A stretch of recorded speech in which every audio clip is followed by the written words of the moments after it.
নমস্কাৰ আশা কৰিছো আপোনালোক সকলো ভালে আছে এটা অতি জৰুৰী নিৰ্দেশনা আৰু নিৰ্দেশনাটো আসলতে সকলো শ্ৰেণীৰ কাৰণে নহয় বা সকলো বিদ্যালয়ৰ কাৰণে নহয় আৰু এই সম্পৰ্কতে এখন বিশেষ পত্ৰ আহিছে বিশেষকৈ নৱম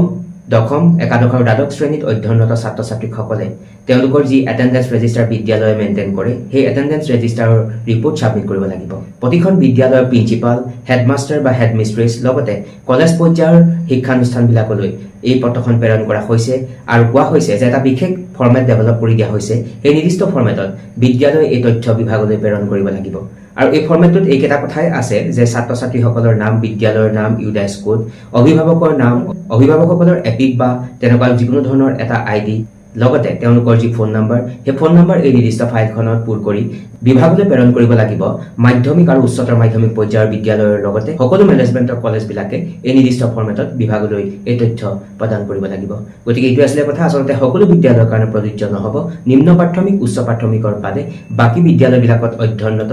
নৱম দশম একাদশ আৰু দ্বাদশ শ্ৰেণীৰ ছাত্ৰ-ছাত্ৰীৰ কাৰণে এই কথাটো প্ৰযোজ্য হ'ব ক'ব খুজিম যে এখন বিশেষ জিলালৈ অহা এখন পত্ৰৰ আলমতে আসলতে কথাখিনি ক'বলৈ প্ৰয়াস কৰিছো অনাগত দিনত আপোনাৰ জিলালৈ এনেকুৱা নিৰ্দেশনা আহিব পাৰে ধন্যবাদ